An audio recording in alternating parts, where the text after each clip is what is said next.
আমাকে একখণ্ড আকাশ দাও, আমি বিশাল সমুদ্র পাড়ি দেব তোমার সাথে। আমায় এক ফোঁটা শিশির বিন্দু দাও, আমি তোমার জন্য বৃষ্টি ভেজা স্নান হয়ে যাব। আমায় একটা পড়ন্ত বিকেল দাও, চৈত্রের খরা রোদে আমি তোমার শীতল নদী হয়ে যাব। আমায় একটা নির্ঘুম রাত্রিতে মাঝে মাঝে তোমার সাথে তারা গুনতে দাও, আমি তোমার স্নায়ুতে জমে থাকা রক্তের চাপ কমিয়ে দিয়ে তোমার সাথে একাকার হয়ে যাব, আমি তোমার হব। জীবনটাকে যদি ঠিক এভাবে চিন্তা করতে পারতাম বোধহয় ভালোই হতো। আসলে জীবনে নানা ঘাত প্রতিঘাত কখন আমাদেরকে কোথায় এনে দাঁড় করায় আমরা কেউ বুঝি না। তারপরও আমরা কিছুটা শান্তি খুঁজে পাই, শান্তি খুঁজে বেড়াই, কিছুটা সমঝোতায় যাওয়ার চেষ্টা করি। আজ 8ই মার্চ আন্তর্জাতিক নারী দিবস। প্রিয় দর্শক, আপনাদের সকলকে প্রীতি, শুভেচ্ছা এবং ভালোবাসা জানাচ্ছি বাংলা ভিউ টিভির পক্ষ থেকে। আমি ইসমত জাহান। 2021 সালে নারী শীর্ষক শিরোনামে এই অনুষ্ঠানে আজ আমাদের সাথে আমাদের 3 জন প্রিয় ব্যক্তিত্ব থাকবেন, যাদের সাথে আমরা পুরো অনুষ্ঠান জুড়েই আলোচনা করব 2021 সালে আমরা কি অর্জন করলাম।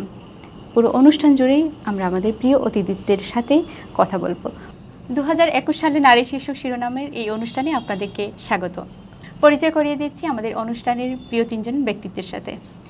আমাদের সাথে আছেন অধ্যাপিকা, রাজনৈতিক ব্যক্তিত্ব সামিয়া চৌধুরী। আসসালামু আলাইকুম আপু। আসসালামু আলাইকুম। আপু কেমন আছেন? আলহামদুলিল্লাহ ভালো আছি, এবং যারা দেখছেন এবং আপনি সহ আমার যে সহযাত্রী যারা বোনেরা আছেন সবাইকে আন্তর্জাতিক নারী দিবসের শুভেচ্ছা, ধন্যবাদ। সাথে আছেন ফারমিস আক্তার, সব বিশিষ্ট সমাজসেবী।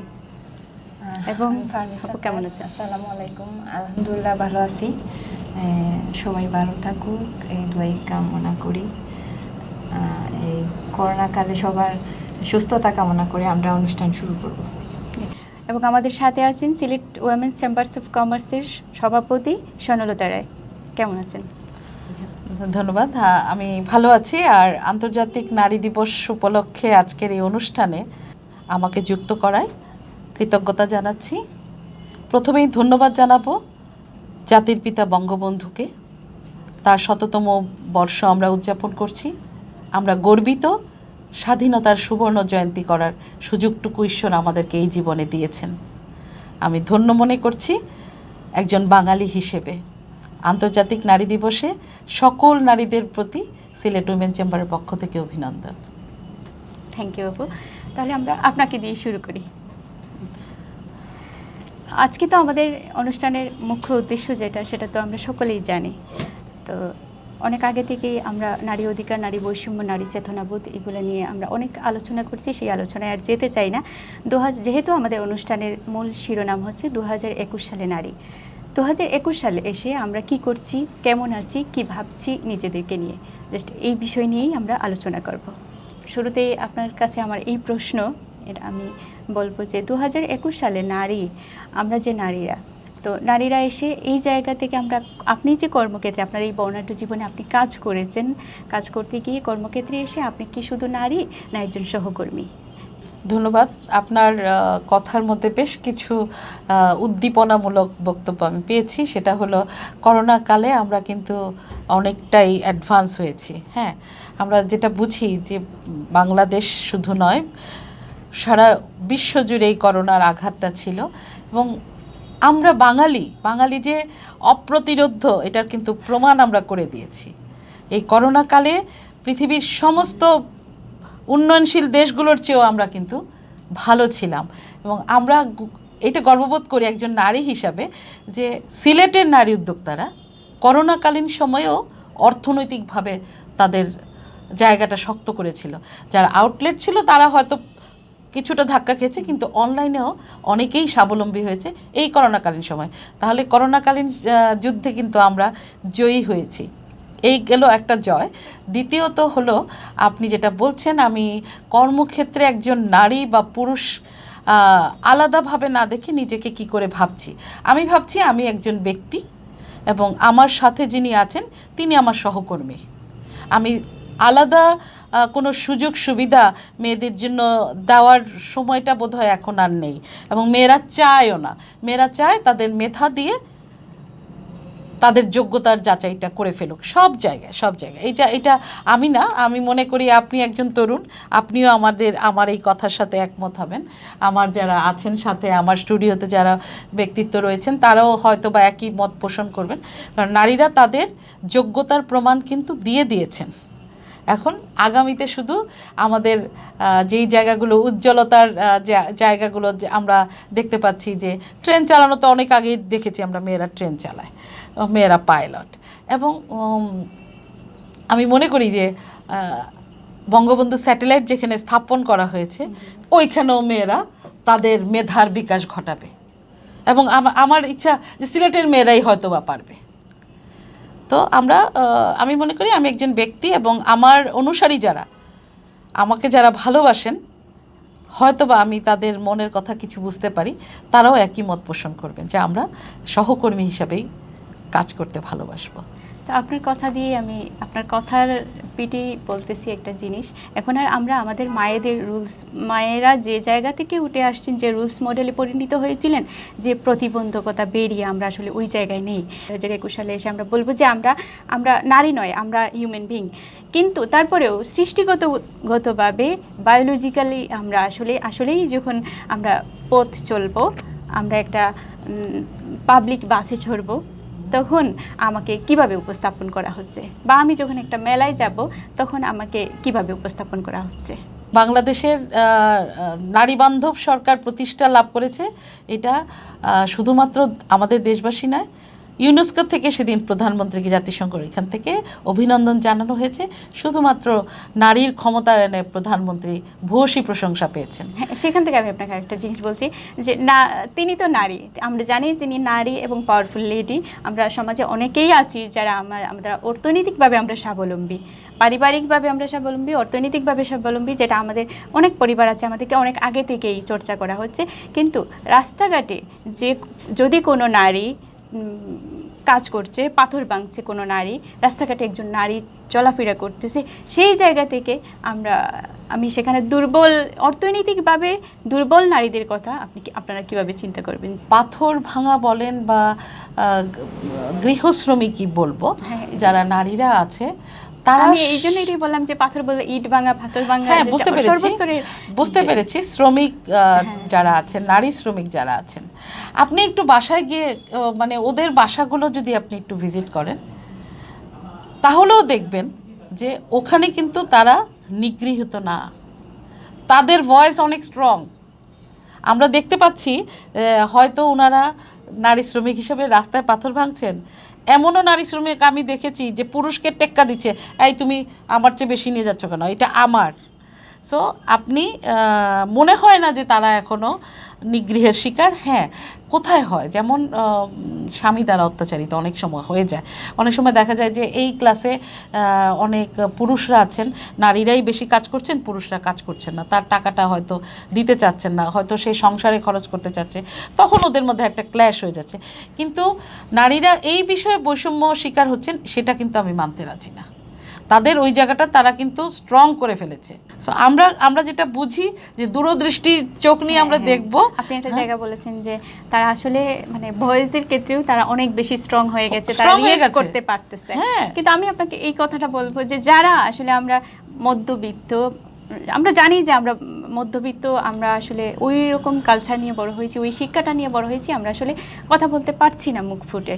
সেখানে আমি পরিবার বলুন কিংবা আমি একটা অফিসে যাচ্ছি, আমাকে বিভিন্নভাবে উপস্থাপন করা হচ্ছে, বিভিন্নভাবে, স্পেসিফিক বলবো না, যে আমাকে যে কথাটা আমি মুখ ফুটে বলতে পারছি না, যে আপনি আমাকে এইভাবে বললেন কেন, যে চলুন না, মানে আপনাকে একজন সহকর্মী যখন আমাকে বলবেন, আপনাকে জাস্ট ক্লিয়ার জন্য বলছি, আপনাকে সুন্দর লাগছে, আমি হয়তো রিপ্লাই দিতে পারি থ্যাংক ইউ, বাট তিনি যখন আমাকে বলবেন যে চলুন কফি খেয়ে আসি, তো এই জায়গা থেকে আমরা কিভাবে বের হব? সম্পূর্ণ মনস্তাত্ত্বিক বিষয়, সম্পূর্ণ। কারণ কি জানেন, আমরা যখন কোএডুকেশন স্কুলে পড়াশোনা করি, তখন কিন্তু ফ্রেন্ডলি পরিবেশে বাচ্চারা বড় হয়, যে না একটা ছেলে আর মেয়ে আলাদা কিছু না, সহকর্মী হলেও ওইভাবেই সে ট্রিট করে। সো আমরা যারা পেছনের দিকে ছিলাম, যারা কোএডুকেশন লাইফ লিড করিনি বা আমরা স্কুল বলেন কলেজ বলেন ওখানে যাইনি, তাদেরকে সমসাময়িক মেনে নেওয়াটা একটু কষ্ট হয়। আর সুন্দর লাগছে আপনাকে কথাটা, শুধু সহকর্মী না অনেকেই বলে, তখন আমার মনে হয় বুদ্ধিমতী হলে ওটা টেকেল করে যাওয়া, যে আপনাকে অনেক স্মার্ট লাগছে। মেয়েরাই বলতে পারে একজন পুরুষকে যে আপনাকে আজকে খুব স্মার্ট লাগছে, ডাজ নট ম্যাটার যে সে আমাকে কোন দিকে দিল, তখন সে বলবে যে শি ইজ ভেরি ফরওয়ার্ড। তখন মানে তাদের দৃষ্টিভঙ্গিটাও কিন্তু বদলে যাবে, যে আপনাকে আরেকটা কিছু অফার করার আগে আপনি স্মার্টলি এটা হ্যান্ডলিং করে ফেলছেন। সো আমরা বলবো যে আজকে নারী দিবসে আমার তরুণ প্রজন্মকে আমি আহ্বান জানাবো, অনেক বেশি ট্যালেন্টের পরিচয় দিতে হবে কর্মক্ষেত্রে, নিজের যোগ্যতা যাচাইয়ে। নারী হিসাবে না, সে বস থাকুক বা তার অর্গানাইজিং সেক্টর থাকুক, সেখানে সে তার প্রাধান্যটা। আর আপু এই জায়গা থেকে কিন্তু এটা শুধু অফিস আদালত এরকম না, আমরা স্কুল কলেজ যেখানেই যাচ্ছি আমরা এই জায়গাটাকে ফেস করতেছি। শুধু আমি নয়, কিংবা আমার আরও সাথের আরও 10 জন হতে পারে যে ওনারা যে শুধু কফি খাওয়া না, এটা আমি জাস্ট খোলামেলা একটা আলোচনা করবো। সরি, এখন ব্যাপার হচ্ছে আপনি কফি খাওয়াটা যদি নেগেটিভ ওয়েতে হয়ে থাকে সেখানে স্ট্রং ভয়েস দিয়ে তাকে থামানো যায়। আর যদি কফি খাওয়াটা ভালো কোনো কথায় হয়ে থাকে, আপনাকে আমি বলতেই পারি সুন্দর, সেটা ইঙ্গিত দুটো হতে পারে, একটা হচ্ছে পজিটিভ, একটা হচ্ছে নেগেটিভ।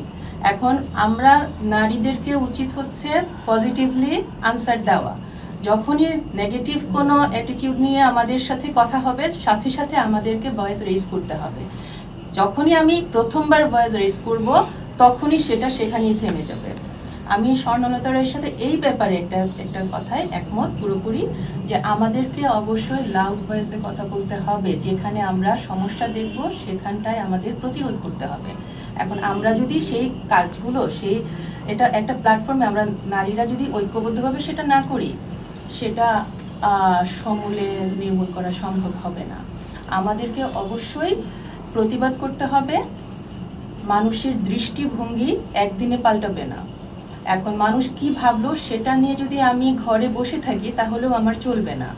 আমাকে মানুষ হিসেবে সমাজে যদি নিজেদেরকে প্রতিষ্ঠিত করতে হয়, তাহলে আমাকে সেই মানুষের ওই অধিকারটা অর্জন করতে হবে, আমাকে কেউ দিবে না। নিজেকে গুরুত্বপূর্ণ করতে তুলতে হবে। এবং আমার কাছে মনে হয় যে অ্যাডভান্স ট্রেনিং, আমরা কিন্তু ট্রেন আপ অলরেডি হয়ে গেছি। নারীরা যে যার মতো, যে পাথর ভাঙে শ্রমিক, সেও একজন শ্রমিক। আমরা যারা বিভিন্ন কাজ করি অফিস আদালতে, আমরাও কিন্তু শ্রমিক। সেটা ডিফার করে নানা অ্যাঙ্গেল থেকে। এখানে স্বর্ণলতা রায়, সেও কিন্তু ব্যবসায়ী একজন, তিনিও কিন্তু একজন শ্রমিক। আমরা শ্রম দিচ্ছি, মেধা দিচ্ছি, কিন্তু কাউকে আমি বলবো না ছোট করে দেখার জন্য। একজন পুরুষও কিন্তু সেও পাথর ভাঙে না? কাজেই পাথর ভাঙা বা সেলাই করা ওইগুলোতে না গিয়ে আমার কাছে মনে হয় মানুষ হিসেবে সে মর্যাদা পাচ্ছে কিনা সেদিকে আমাদের খেয়াল দেওয়া দরকার। এবং সেখানে আমাদেরকে অধিকার আদায়ের জন্য নিজেদের ভেতর থেকে আমাদের অধিকার আদায়ের জন্য কাজ করতে হবে। কেউ সেটা এগিয়ে দিবে না। এই জন্য খোলামেলা আজ আমরা আলোচনা করবো। এই জন্যই আমি বলে ফেললাম, এখান থেকে আরও অনেক কিছু হয়। আমি যখন হয়তো একটু বদ্ধতার খাতিরে বা আমার কাজের প্রাসঙ্গিক একটা জিনিসে গিয়ে আমি হয়তো চিন্তা করলাম যে এখানে আমরা একসাথে কাজ করব, আমি কফি খেতে গেলাম, হ্যাঁ ওনার সাথে আমার কফি খাওয়াই যায়, কিন্তু কফি খাওয়ার পরে কি মানে এই ইঙ্গিতটা কি আসে না যে চলুন লং ড্রাইভে যাই? তো আমি যেটা বললাম একটু আগে, যে সেটা আমি নিজে ডিসাইড করব আমি যাব কি যাব না। যখন আমি চিন্তা করব আমি যাব বা যেতে পারি, দ্যাটস ওকে। যে গেলে যে আমার খারাপ হয়ে গেল সেটাও না, কিন্তু সেটা হচ্ছে সম্পূর্ণ নিজের ওপর নির্ভর করে।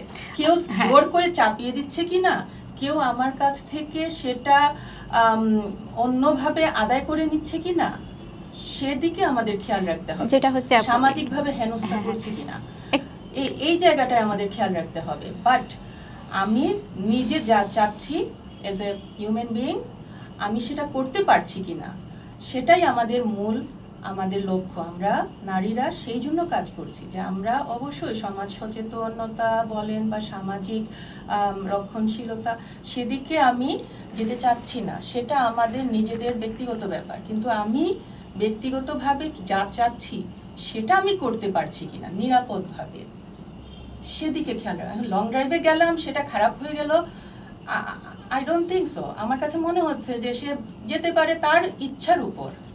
সে কফি খেতে চাচ্ছে আরেকজনের সাথে, সেটাই আপনার সমস্যাটা কি? কিন্তু সমস্যা কোন জায়গায় জানেন? যখন সে কফি খেতে যাচ্ছে, কেউ টিজ করছে, ইভ টিজিং যেটাকে বলে। যেটা হচ্ছে যে আপু একটা সুন্দর পজিটিভনেস যেটা বললেন যে পজিটিভ চিন্তা করব, তো পজিটিভ চিন্তা না, আমি সাহসের কথা বলতেছি। আমি এখনই সেই সাহসটা পাচ্ছি না, বা আমরা পাচ্ছি না সেই সাহসটা, যে আমি এই জিনিসটা আমার কাছে ইঙ্গিত আসার পরেই আমি বলে ফেলতেছি। আমি রাতে বাসায় গিয়ে চিন্তা করতেছি আমি কি এই অফিসে চাকরি করব, আমার মনে হয় আমার জন্য মনে হয় এই চাকরিটা না। হ্যাঁ, এইটা আমি তো শুরুতেই বলেছিলাম যে মনস্তাত্ত্বিক বিষয়গুলো কিন্তু এখানে চলে আসতেছে। হয় আপনাকে সেলফ গ্রুমিংয়ের জন্য আপনি অনেক কিছু আছে, অনেক বই পড়তে পারেন নিজের উপরে সেলফ কনফিডেন্স আসার জন্য, অথবা সাকসেস স্টোরিগুলো দেখবেন, তাহলেই কিন্তু নিজের মধ্যে একটা অ্যাওয়ারনেস না, সেখানে যতই নেগেটিভ জিনিস থাকুক না কেন আমি ওখানে যাব এবং আমি এটা ফেস করে অন্যদের জন্য একটা ভালো পরিবেশ তৈরি করব। এটা নিজের বিষয়, নিজের মধ্যে তৈরি করতে হবে। এবং আপনি পারছেন না, আপনি তখন কিছু বন্ধুবান্ধব নিয়ে শেয়ার করেন যে আমরা কিন্তু এটা করতে পারি, তখন দেখবেন যে 10 জন যখন এটা হয়ে যাচ্ছে তখন ভয়েস এমনি রেজ হয়ে যাবে, ওইটা আপনি ছেড়ে আসবেন, ওই চিন্তা মাথায়ই আসবে না। কিন্তু আমি যখন বাসায় যাব, বাসায় গিয়ে আমার মায়ের সাথে জিনিসটা নিয়ে আলোচনা করি, মা বলবেন যে কালকে থেকে তোমার আর ওখানে যাওয়ার দরকার নেই। না, মা আমি বলি এখন মা, আমরা যারা সন্তানের মা সবাই কিন্তু একটা নিরাপদ পরিবেশ চাইলেও আপনি মাকে, আমি এখন বলবো আপনার জন্যই বলছি যে আপনি সহ যারা এখনও দ্বিধাদ্বন্দ্বে ভুগছেন যে চাকরি করবেন কি ছেড়ে দিবেন, তারা ওই দ্বিধাদ্বন্দ্বের বাইরে বের হয়ে আসেন। মায়ের কাছে প্রথমেই শেয়ার না করে যাদের কাছ থেকে আপনি সাহস পাবেন তাদের সাথেই আপনি এটা শেয়ার করেন। আমার মনে হয় ফারমিস আপা একই মত পোষণ করবেন, কি ফারমিস আপা? হ্যাঁ আপু, আপনার কাছে, হ্যাঁ আমি আপনার কাছেই আসতেছি। যেটা হচ্ছে যে আমরা জানি আপনি কোভিড সিচুয়েশন কালে আপনি অনেক বেশি মানুষকে সাহায্য করেছেন। তাছাড়া এমনিতেই আপনি মানুষের দুঃখ কষ্ট সহ্য করতে পারেন না, সত্যি আপনি, আমরা অনেকেই আপনাকে এইরকমভাবে চিনি। তো আপনার কাজ করতে গিয়ে সেই রকম কি কোনো কিছু এসেছে, মানে আপনার কাজ করতে গিয়ে, কর্মক্ষেত্রে গিয়ে আপনি এরকম একটা সমস্যায় বোধ করেছেন, এরকম আমাদেরকে একটু শেয়ার করুন। আমার সামনে যে দুই বড় মোস্ট ইম্পর্ট্যান্ট, স্বর্ণলতা দি যা বলছেন আমি ওনাকে রেসপেক্ট করি, ওনাকে খুব সম্মান করি, আমার অন্তর থেকে সম্মান করি। উনি আমার কথা সব বলে দিছে, আর সামি আপু তো বলতেছে, এবং আমার নিজের কথা বলতেছি। করোনাকালে আপনারা জানেন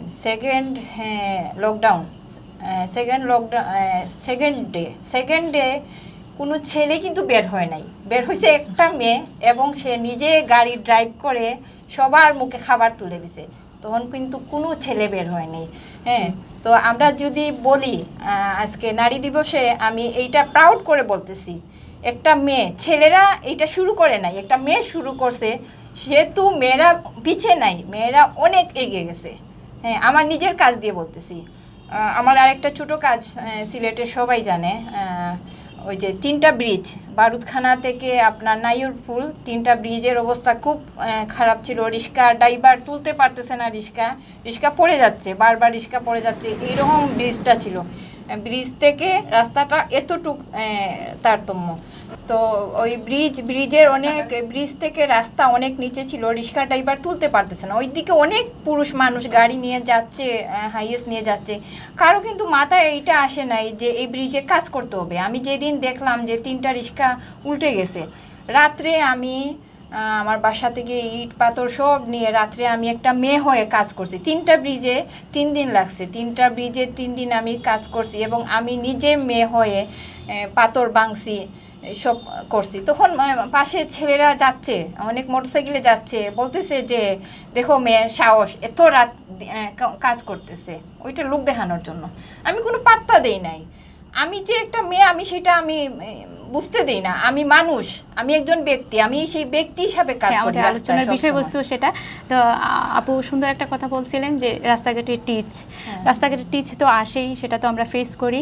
আমাদের আত্মীয় স্বজন থেকেও কিছু জিনিস আমরা ফেস করি আপনার সাথে, সেরকম ফেস আপনি করেন কিনা, কিংবা আপনি করেন কিনা। আমি যখন কাজ করব তখন আমাকে কি প্রতিবেশীর কথায় আমি বন্ধ করে দিব, নাকি আমার একজন রিলেটিভের কথায় আমি আমার সামনের কাজটা আমি বন্ধ করে দিব, সেটা সম্বন্ধে একটু বলুন। আমি ওই পয়েন্টটা আমি আসলেই আমি বলতে চাচ্ছি, প্রত্যেকটা মেয়ে আমি দেখছি কাজ করতে গিয়ে যেটা হয়, বন্ধু বান্ধব না, বিশেষ করে আত্মীয়রা অনেক পিছু টানতেছে, হ্যাঁ, ও সামনে অনেক চলে গেছে, হ্যাঁ, ওকে থামাতে হবে, অনেক বাজে কথা বলবে, ও নষ্ট হয়ে যাচ্ছে, খারাপ হয়ে যাচ্ছে, রাস্তায় কাজ করতেছে, অনেক পুরুষের সাথে মিশতেছে, কিন্তু কি কাজ করতেছে, ভালো কাজ করতেছে না খারাপ কাজ করতেছে, ওইটা আত্মীয়স্বজন দেখে না, আত্মীয়স্বজন পিছন টানবেই। তো আমার কাছে মনে হয় যে কোনো মেয়ে না, যে কোনো ব্যক্তিকেই আত্মীয়স্বজনের কথা শুনলে আর মানে কাজে অগ্রসর হতে পারবে না, ওইটা সব পিছনে ফেলে দিবে, পিছনে ফেলে দিয়ে ওর উদ্দেশ্যটা অবশ্যই সৎ থাকবে, বিশ্বাস থাকবে, কাজ চালিয়ে যাক। আমি মেয়ে বললে বলতেছি না, কিন্তু আমরা যদি আমাদের কাছের মানুষ যারা আমাদের একেবারে কাছে, তাদের কাছ থেকেই যদি আমরা সাপোর্টটা না পেলাম, মানে সাপোর্ট তো, মনের শক্তি তো থাকা দরকার কোনো একটা কাজে। আমি তো আর একা একা এই কাজটা করতে পারবো না। হ্যাঁ, তাদের তো একটা সাপোর্টও দরকার। ফার্মেসির কাছ থেকে আমি চলে আসি সাপোর্টের বিষয়টা। আসলে আপনি যেটা বললেন, সাপোর্ট দরকার, সাপোর্টের এনভায়রনমেন্টটাও কিন্তু আমাদেরকে ক্রিয়েট করতে হবে। আপনি দেখেন, আপনার একটা ভাই যদি কোথাও বাইরে যায়, সে যাওয়ার আগে বাবাকে একবার বলবে, মাকে একবার বলবে, স্ত্রী থাকলে স্ত্রীকে একবার বলবে, তারও কিন্তু মেন্টাল সাপোর্ট দরকার। সো আমরা এখন আজকে থেকে এটাই বলি যে সাপোর্ট হোক আর যেভাবেই হোক, আমরা কিন্তু আলোচনার ভিত্তির থেকেই সব কিছু সমাধান করতে পারি। কাছের মানুষ হোক, আজকে আমি উইমেন চেম্বারের প্রেসিডেন্ট হয়েছি, আমার সাথে অনেক নারী উদ্যোক্তা কাজ করছে, সেই সাপোর্টটা কিন্তু একদিনে হয়নি, পরিবেশ আমরা গড়ে নিয়েছি। সো আমরা বুঝি এটা ছেলে এবং মেয়ে নয়, ছেলেরাও যখন কোনো কাজ করে তার সাপোর্ট তার পরিবার দিতে হয়, সেও কিন্তু এসে ডিসকাস করে। তো আমরা ওইটাই ভেবে নিব, নেগেটিভ সেন্সে না, পজিটিভ। সামিয়া যেটা বলছিল যে পজিটিভ থিঙ্কিংয়ে গেলে দেখবেন সব কিছু ওভারকাম করা সম্ভব। আমি আপনাদের কাছে আবারও কৃতজ্ঞতা জানাচ্ছি বাংলা ভিউকে আমাকে এখানে আমন্ত্রণ জানানোর জন্য।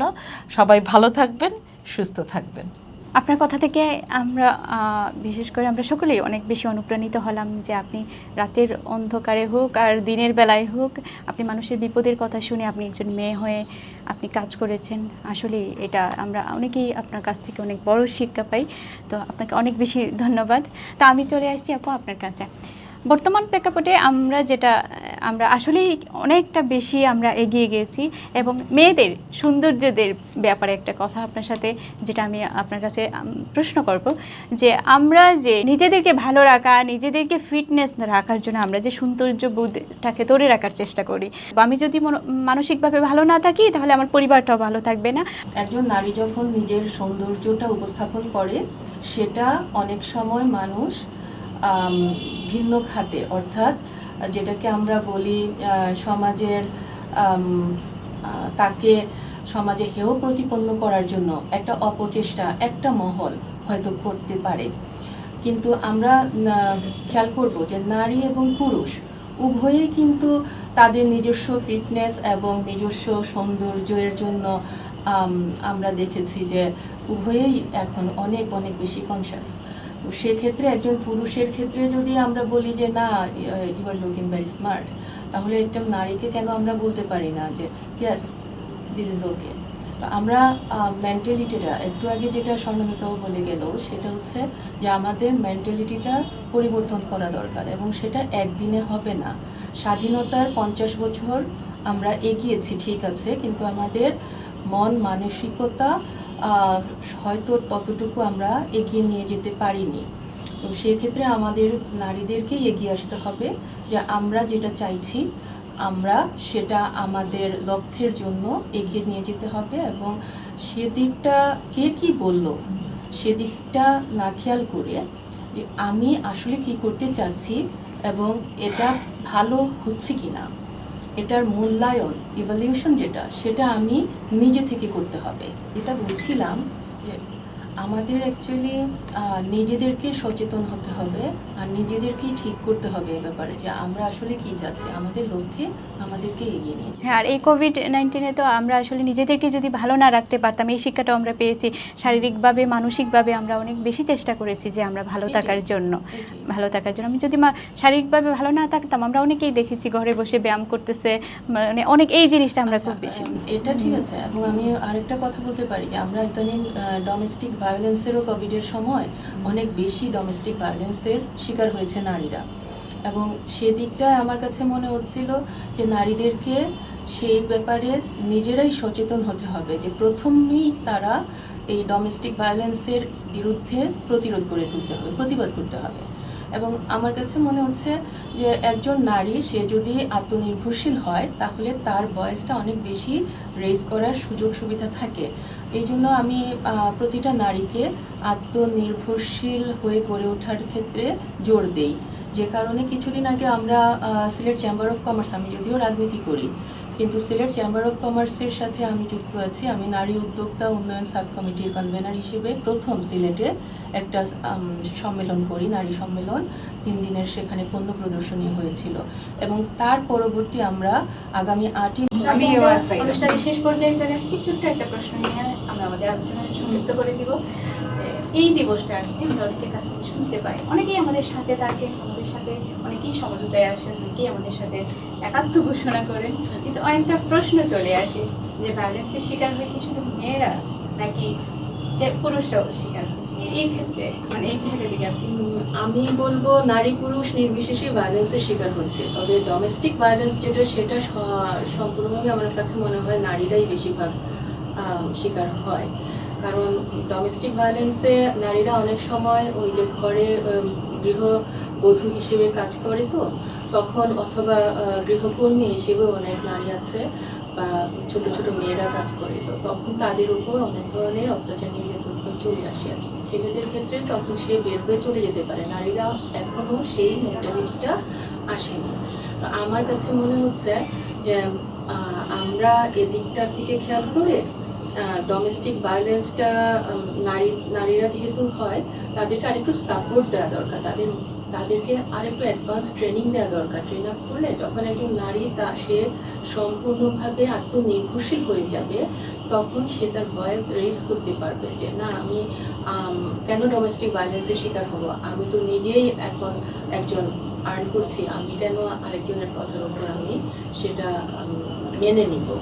কাজে আমার কাছে মনে হয় কি যে ডোমেস্টিক ভায়োলেন্সের শিকার যে নারীরা হচ্ছেন তারা আত্মনির্ভরশীল হয়ে গড়ে উঠলেই এটা থেকে নিজেদেরকে ধীরে ধীরে মুক্ত করতে পারবেন। আমার প্রশ্নটা ছিল যে পুরুষরা কি শিকার হয় না? এটাই আমি প্রথম বলেছি যে ডোমেস্টিক ভায়োলেন্সটা পুরুষরা হচ্ছেন, কিন্তু সেটা মনে হয় সেটা সামগ্রিক বা রাষ্ট্রীয়ভাবে সার্বজনীন, কিন্তু বেশিরভাগ ক্ষেত্রেই নারীরা হচ্ছেন, পুরুষরা যে হচ্ছেন না সেটা বলবো না, সেটা ব্যতিক্রম। কিন্তু ব্যক্তিগতভাবে হয়তো 99% আপনি পত্রিকা বা অনলাইনে দেখবেন নারীরাই হচ্ছে সেক্ষেত্রে। কারণ যে নারীরা চুপ থাকার একটা অভ্যাস আছে, আর পুরুষদের হচ্ছে কি সেটা হলে সে বের হয়ে আসতে পারে, সে বলতে পারে। আর আমরা নারীরা অ্যাকচুয়ালি অনেক বেসিক্যালি আমরা সিলেটের কথাই বলবো যে অনেক সময় অনেক রক্ষণশীলতার কারণেও আমরা সেগুলো মুখ বুঝে সহ্য করার একটা আমাদের মধ্যে একটা ধাতস্থ হয়ে গেছে বলতে পারে।